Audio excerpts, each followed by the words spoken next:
오늘은 이제 그 소망으로 사는 사람 마지막 5번째 시간입니다. 성도라면은 세상의 소망을 붙잡는 것이 아니라 하늘의 소망을 가져야 된다고 말씀드렸지요. 그리고 하늘 소망은 우리가 죽어야만 간다고 생각하는 그런 천국의 소망으로 끝나면 안 된다고 그랬습니다. 더 중요한 소망을 잡아야 되는 것이 뭐냐?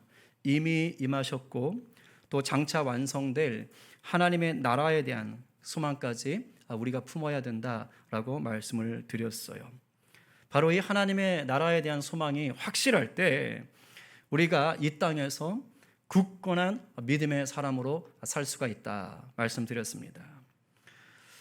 이 소망을 확실하게 붙잡는 자만이요, 이 땅에서 사명자로 살 수가 있고 이 소망을 붙잡을 때 비로소 하나님의 나라를 세워가는 자가 되는 거예요.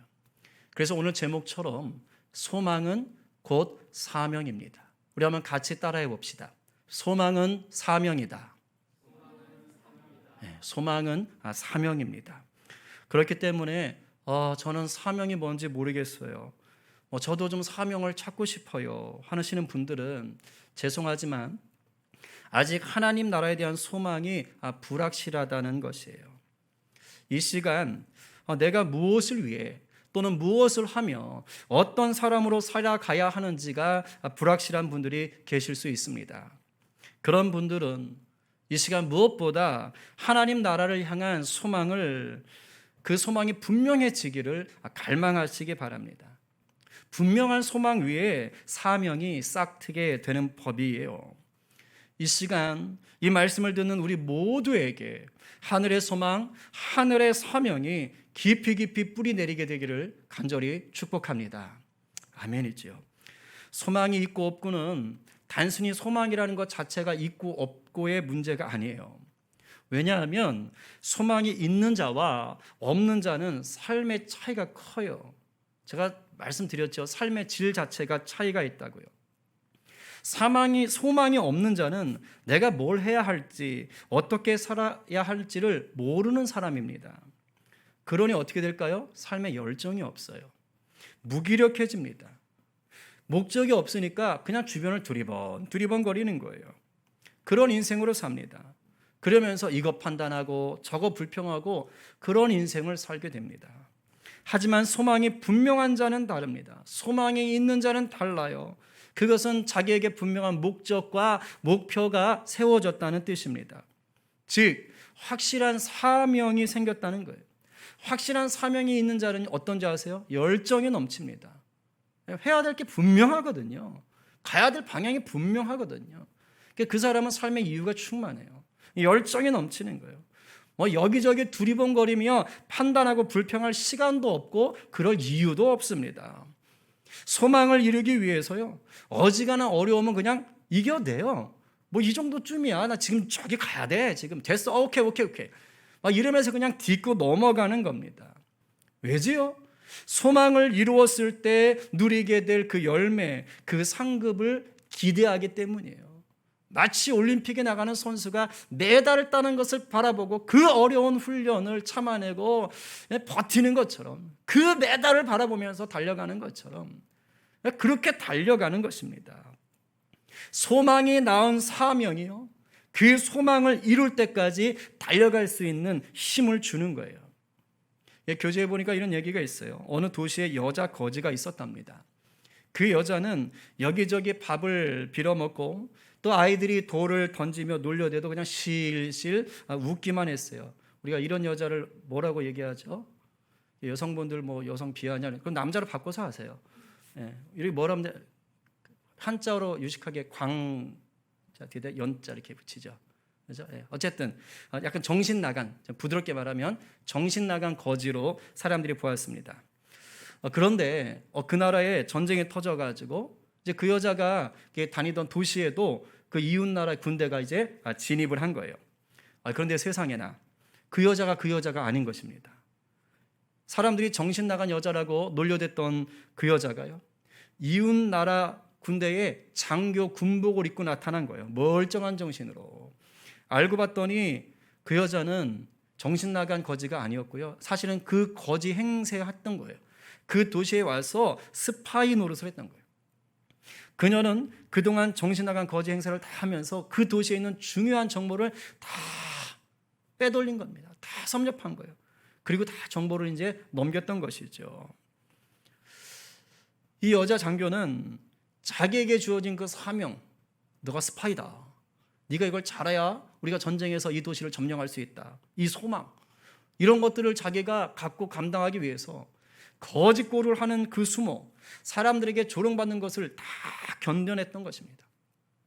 세상의 소망을 품고 사명을 가진 자도 이 정도예요. 하물며 하나님 나라에 대한 영광을 알고 하나님 나라에 대한 소망을 품은 자는 어떠하겠습니까?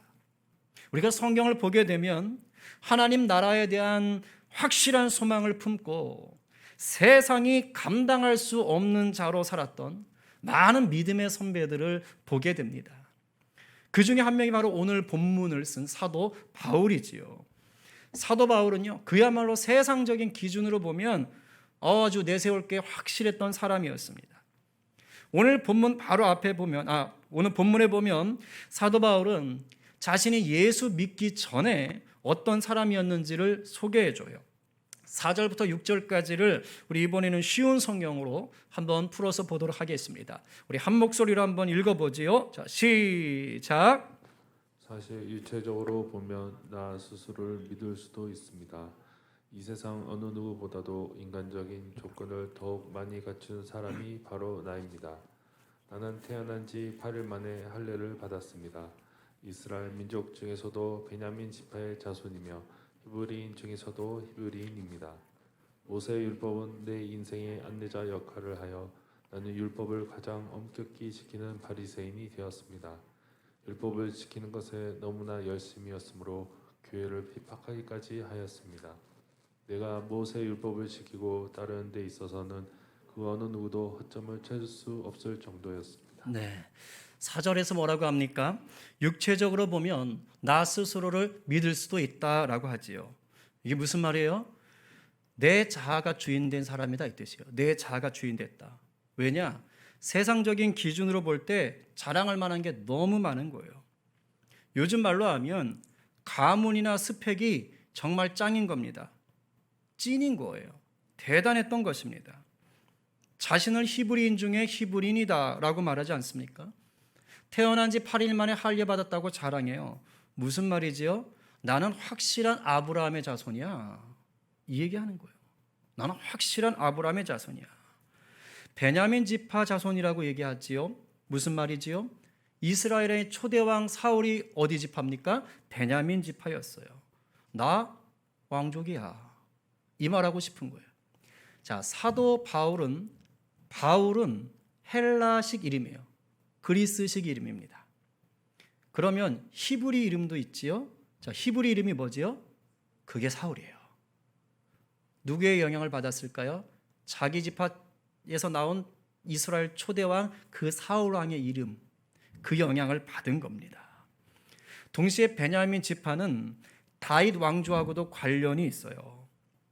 이스라엘이 그 이스라엘 역사의 적통이라고 여기는 다윗 왕조가 바로 유다 지파와 베냐민 지파, 이렇게 두 지파로 이루어진 남유다를 통해서 흘러왔기 때문입니다. 그러니까 대단한 자부심이 있는 거죠. 거기다가 율법을 지키는 데 있어서도 아주 엄격한 바리새파였다. 이 바리새파는요, 율법을 딱 붙잡고 살았어요. 성전 중심이 아닌 율법을 붙잡고 그것을 지켜내려고 버둥버둥거렸습니다. 그래서 자기가 열심히 얼마나 넘쳤던지 딱 봤을 때 이 율법이 어긋나? 라고 그때 당시 사람들이 생각했던 교회, 기독교가 이단 취급받았거든요. 그때는. 그래서 유대인들의 기도 제목에 보면 저 예수파를 죽여주십시오, 저주해 주십시오, 이런 식의 기도문까지 있을 정도였어요. 그러니까 사도 바울 입장에서는 뭐 하는 거예요? 내가 율법에 열심히 있어서 이 유대교를 지금 흩어놓으려고는 저 예수교를 내가 가만두지 않겠다. 그래서 거기를 핍박했다라고 앞장섰다라고 얘기하는 거예요. 그야말로 세상적인 조건으로 보면 나는 흠을 찾아볼 수가 없다. 퍼펙트 유대인이야. 이렇게 말하는 겁니다. 여기서 끝나지 않습니다. 그 사람의 신분이나 학벌도 대단합니다. 사도행전 22장 3절에 보니까 나는 유대인으로 길리기아 다소에서 났고, 무슨 말이에요? 이스라엘에서 나지 않았다는 얘기예요. 그리고 이성에서 자라 가말리엘의 문화에서 우리 조상들의 율법의 엄한 교훈을 받았고, 이때 당시는 사도 바울이 살던 당시는 로마가 세계를 제패하던 때였죠. 그런데 바울은 이스라엘이 아닌 길리기아 다소에서 태어났습니다. 바로 저 지역이에요. 소아시아, 오늘날 터키 지역의 중남부 지역에 있습니다. 이스라엘이 아닌 땅에서 태어난 거예요. 로마의 직접적 통치가 있는 땅에서 태어났어요. 그래서 태어나면서 자연스럽게 로마의 시민권을 가졌습니다. 당시의 로마 시민권 굉장한 특혜가 있었습니다. 우리 성경에 나온 사도 바울의 예로 보면 로마 시민권을 가지면 고문을 당하거나 채찍질 당하지 않고 반역죄가 아닌 경우에는요, 사형 선고를 할 수가 없었어요. 그래서 사도 바울이 유대인들한테 붙잡혀서 돌 맞아 죽을 뻔한데 나는 로마 시민이다, 어떻게 나를 함부로 하면서 살아나잖아요. 이 한마디에 그냥 딱 평정되는 거예요. 그러나 로마 황제 앞에 가서 재판 받겠다, 그래가지고 그 길로 가는 것 아닙니까? 거기에다가 가말리엘 문화에서 교육받았다라는 것은 당대 최고의 교육기관에서 공부했다는 뜻이에요. 오늘날 우리식으로 말하면 뭐 하버드 대학이나 우리나라 최고 대학이라고 하는 뭐 서울대학 같은 데서 공부했다, 이 말입니다. 그야말로 넘사벽인 거예요. 넘사벽이에요. 아주 짜증나는 인간이었던 것이죠. 그런데 이런 바울이 예수님을 인격적으로 만나고 나니까 완전히 뒤집어 버렸어요. 우리 7절 8절 쉬운 성경으로 한번 읽어보겠습니다. 자, 시작. 그때는 이 모든 것이 내게 너무나 소중하고 가치 있는 것들이었습니다. 그러나 예수 그리스도를 만난 이후 그 모든 것이 아무 쓸모없는 것임을 알았습니다. 그것들뿐만 아니라 이 세상 그 어떤 것도 내 주 예수 그리스도를 아는 것과 비교가 되지 않습니다. 예수 그리스도를 위하여 나는 모든 것을 버렸습니다.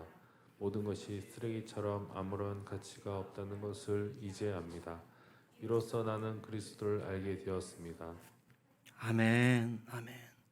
7절에서 그때는 이 모든 것이 바로 뭐예요? 자기가 자랑하던 세상 것들인 거예요. 그 모든 것이 자기에게 너무나 소중하고 가치 있었다는 거예요. 그러나 예수님 만나니까 다 쓰레기가 됐다는 거예요. 예수님 만나고 나니까 뭐가 바뀌는 거예요? 세상적인 자랑들이 이제 쓰레기로 바뀌는 거예요. 이거 남이 시켜서 되는 거 아닙니다. 너 예수 믿었으니까 그거 다 쓰레기통에 버려, 이래서 되는 게 아니에요. 내가 억지로 이제 나 교회 다녀, 나 예수 믿었어, 이제 나 이거 다 버려, 쓰레기 될 거야, 이래서 되는 것이 아니고 예수님을 인격적으로 만나잖아요. 자연스럽게 오는 현상이에요.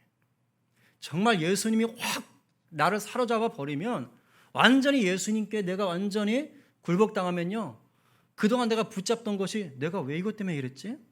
내가 왜 이것 때문에 정신이 팔렸었지? 이렇게 싹 바뀌어버립니다. 예수님보다 더 좋은 것이 없다는 것을 알게 되면 어느 누구라도 이렇게 되는 거예요.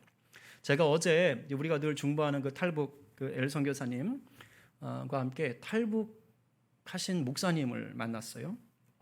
지금 아주 목회를 잘하고 계신 분입니다. 근데 그분께 이제 이렇게 만났던 분들이 물어봤어요. 그 탈북하게 된 계기와 예수 믿게 된 계기가 뭡니까? 그러니까 자기가 북한에 있을 때는 예수님에 대해서 한 번도 들어본 적이 없었대요. 그리고 그 상류층으로 살았다 그래요. 공산당원은 아닌데 또 상류층. 그래서 집에 달러를 쌓아놓고 살았다고 해서 제가 이게 가능해? 막 가능하더라고요. 또 그게. 근데 이제 그분이 동생이 고3 때 나 북한 살기 싫어, 그리고 중국으로 먼저 탈출을 했답니다. 중국에 가가지고 첫 집에 똑똑똑 노크를 두드렸는데 그 집이 하필 이 하나님의 역사 가운데 예정된 집이었던 거예요. 동생이 중국으로 도망가가지고 처음 노크한 집이 탈북한 사람들을 예수 믿게 만드는 전도사님 집이었대요. 그러니까 자기는 모르고 문을 두드렸는데 하필이면 그 집이 이 탈북민들을 건져가지고 복음을 전하는 전도사님 집이었답니다. 그래서 동생이 그 전도사님 집에서 머물면서 예수님 영접하고 2년 뒤에 가족 구원하겠다고 다시 북한을 들어왔대요. 그때 이제 지금 이 목사님, 형이라는 목사님은 무슨 소리 하냐, 그런 게 어디 있냐고, 너 정신없다고. 이제 그러면서 막 난리 쳤대요. 그래서 동생이 아니라고, 예수 믿으라고. 그래서 동생이 그랬대, 자기는 신학교 가겠다고. 동생이 그랬대요. 근데 그 어머니가 대단했던 분 같아요. 어머니가 그 텔레비도 못 보게 했대요. 왜냐면 머리 똥 들어간다고. 그러니까 북한에서 돈을 떼거지로 벌었으면서도 북한을 싫어했던 분이었던 거죠. 진짜 신기하죠. 사람 사는데 또 똑같은가 봐요. 그러면서 그 어머니가 그랬대요. 형한테 너 쟤 따라가서 중국 들어가. 중국에 들어가서 예수 믿는 사람들이 정직한지를 봐라. 그리고 신학교가 괜찮은지 확인해 봐라. 그리고 괜찮으면 애를 보내라. 이렇게 되는 거예요. 신기하죠? 근데 그분 입장에서는 이제 정직하냐 아느냐를 보신 것 같아요. 이제 그래도 동생을 따라왔대요. 그리고 그 전도사님 집에서 이제 머무는데 동생은 예수님을 열심히 믿는데 이제 자기는 예수를 믿는 척했답니다. 일단 살아야 되니까 거기서. 이제 그러던 어느 날 요한복음을 우연히 읽게 되었답니다. 요한복음 읽다가 19장에 보면 예수님이 이제 십자가에 달려 돌아가시는 장면이 나오거든요. 근데 그걸 읽다가 갑자기 너무 화가 나가지고 성경책을 확 집어 던졌답니다. 그러면서 화가 났대요. 왜냐하면 하나님의 김일성하고 똑같더래요. 제가 이제 깜짝 놀랐지. 그걸 무슨 신성모독적인 발언이냐. 그래서 하나님이, 저는 맨 처음에 그냥 김일성하고 똑같아요. 그러길래 누가요? 예수님을 죽인 자들이요? 아니요, 하나님이요. 그러는 거예요. 그래서 왜요? 그랬더니 아니 자기 아들이 십자가 달려 죽도록 내버려 두면서 무슨 자기 아들을 사랑한다고 말합니까? 김일성이가 이럽니다. 인민들을 사랑한다고 하면서 다 굶겨 죽이고 못 살게 하고 똑같아요. 그게 생각이 나가지고 너무 화가 났대요. 뭐 이런 하나님이 다 있어. 그러면서 성경책을 집어 던졌대요. 근데 되게 웃긴 건 그 순간에 자기가 펑펑 울고 있더래요. 자기도 모르게 엉엉 울고 있더랍니다. 근데 그러면서 은혜 받아서 울었다는 얘기예요. 그래서 막 울고 있는데 그때 하나님의 음성이 들렸답니다. 내가 너를 사랑한다. 내가 너를 위해서 죽었다. 너는 내 아들이다. 이 음성이 정확하게 들리더랍니다. 그러니까 전도사님 댁에 있으면서 뭐 이런저런 얘기는 들었지만 그때까지 예수님이 인격적으로 다가오지 않았는데 그날 그 음성을 들으면서 이게 믿어지더랍니다. 그래서 예수님이 내 구주가 되신다는 게 믿어지더래요. 그래서 그 자리에서 펑펑 울면서 회개하면서 예수님을 영접했답니다. 그러고 나서 그 집을 나와서 제일 먼저 간 곳이 어디냐? 성형외과래요. 그래가지고 저는 얼굴 이렇게 바꾸고서는 들어온 얼굴인가 지금 저 얼굴이? 그 생각했는데 그건 아니고 여기 문신을 새겼었답니다. 자주. 그 제가 놀라서 북한 사람들도 문신합니까? 그랬더니 되게 많이 한다네요. 하여튼 신기했어요. 자주. 무슨 뜻이냐면 내 인생의 주인은 나다 이 뜻이래요. 스스로자자 주인. 그래가지고 내 인생은 내가 주인이다. 이걸 딱 새겨놓고 자기는 그 신조로 살았대요. 그래서 돈이 최고라고 생각하면서 살았다고 얘기를 하는 거예요. 근데 그 사건이 있는 바로 그 날 성형외과 가서 이거 지웠대요. 이제 내 인생의 주인은 예수님입니다. 난 아무것도 아닙니다. 내 돈만 쫓아다녔는데 이제는 예수님 보겠습니다. 그렇게 얘기하시는 거예요. 그 뒤로 하나님의 기적 같은 인도하심이 있어서 남한까지 오게 됐고 신학을 공부하고 이제 목회자가 되어서 지금 너무도 귀한 사역을 감당하고 있어요. 제가 그 얘기를 듣는데 막 울컥울컥 하는 거예요. 너무 큰 감동이 되는 거예요. 이렇게 예수님을 믿으면요, 주인이 바뀌고 하늘에 소망이 생기는 거예요. 신기하죠? 시킨 게 아니에요. 자기가 스스로 이렇게 바뀌는 거예요. 문신 지워가고 그죠? 근데 하늘나라 소망 갖게 되면, 예수 생명 갖게 되면 이렇게 주인만 바꿔치기 하는 것이 아니라요, 그 다음에는 뭐냐? 사명이 생기는 거예요. 사명이. 해야 될 일이 생기는 거예요. 그분이 목회자로서 들어와서 지금 그 교회가 한 150명 정도 나온다는데 굉장히 많이 나오는 거예요. 근데 절반이 탈북민이래요. 근데 특별히 탈북민 사역을 안 하신대요. 그냥 똑같이 대한답니다. 그렇게 은혜가 있대요, 교회. 얼마나 도전을 받았나 몰라요. 그 사명이 생겼던 거죠. 사명자가 되는 거예요. 우리 사도 바울의 말을 계속해서 들어봅시다. 우리 10절 말씀하고 13절, 14절 말씀, 쉬운 성경입니다. 먼저 10절이요. 자, 시작. 이제 내가 바라는 것은 그리스도를 알고 죽음에서 부활하신 그 능력을 체험하며 그리스도와 함께 고난받고 그분과 같이 죽는 것입니다. 네, 하늘나라 소망을 붙잡게 되니까 고난이 두렵지 않은 자로 확 바뀌었어요. 나 죽어도 돼. 이렇게 바뀌었어요. 13절 14절 시작. 형제 여러분, 내가 아직 목표에는 이르지 못했으나 여러분에게 한 가지 자신 있게 말씀드릴 수 있는 것은 내가 과거의 것은 잊어버리고 앞에 있는 목표를 향해 힘껏 달고 있다는 것입니다. 나는 목적지에 이르렀을 때 상을 받을 것입니다. 그 상은 하나님께서 내게 주시려고 그리스도를 통하여 친히 내리신 것입니다. 아멘. 이것이 여러분의 말씀 되길 바랍니다. 무엇입니까? 과거에 얽매이는 자가 아니라는 거예요. 이제는 주님이 주신 소망의 목표를 향해서 힘차게 달려가는 자가 됐다는 것입니다. 분명한 사명자가 된 거예요. 예수님의 제자가 된 거예요.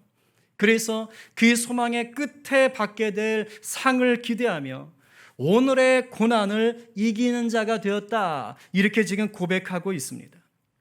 교재에 보니까 이런 이화가 나옵니다.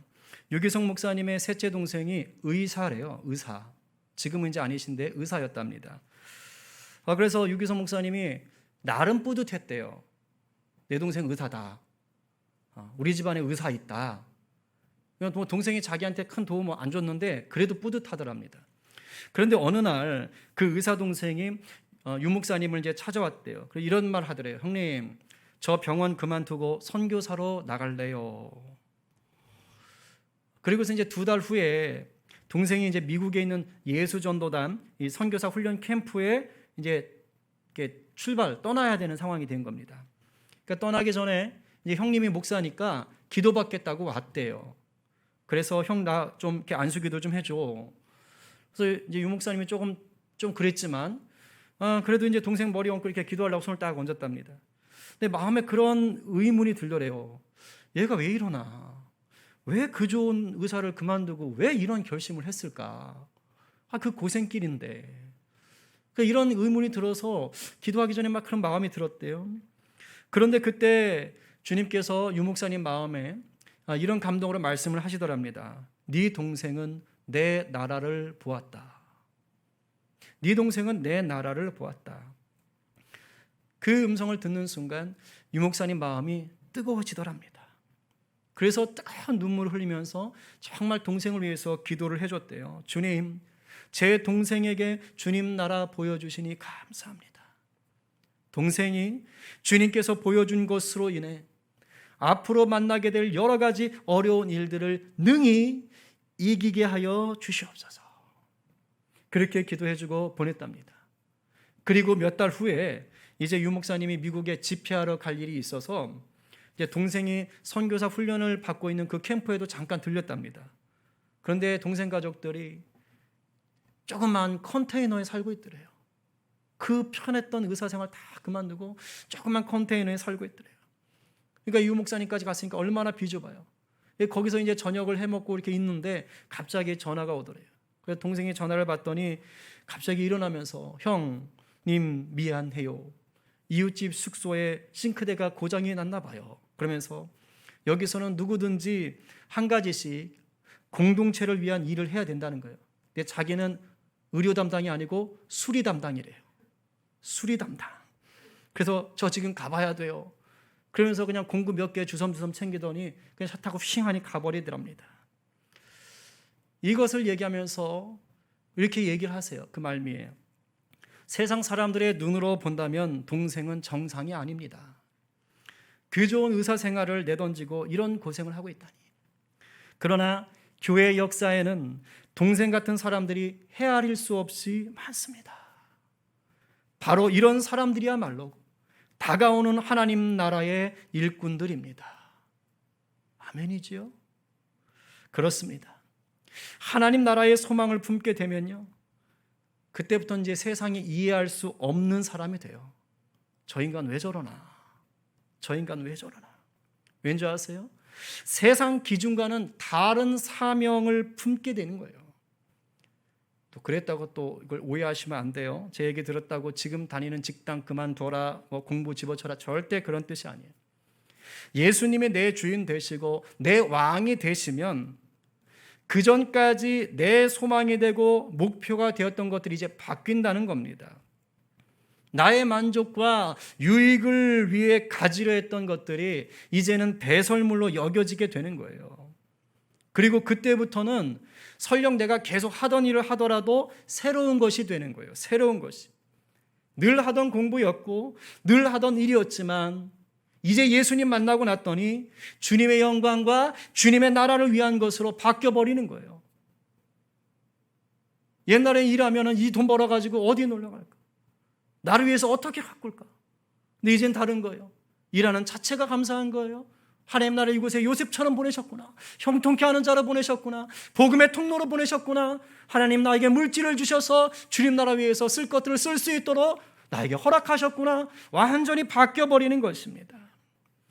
그리고 때로는 가끔씩 아예 새로운 도전을 하게 하실 때도 있어요. 저처럼. 가끔씩은 그렇게 하나님께서 요구하실 때도 있어요. 그럼 또 순종하는 것이죠. 하던 것을 계속 하든지 새로운 도전을 하든지요, 상관없어요. 뭐가 됐든 이제는 주님 안에서 새로운 피조물로 살아가는 것입니다. 성도는 하나님 나라에 대해서 다음 4가지 중에 어느 하나에 속하게 됩니다. 첫 번째는요, 앞으로 하나님 나라에 갈 것이라는 생각만 하며 산다. 이 뒤가 중요하죠. 생각만 하며 산다. 둘째 부류는 누구냐? 하나님 나라와는 아무 상관없이 세상만 바라보며 산다.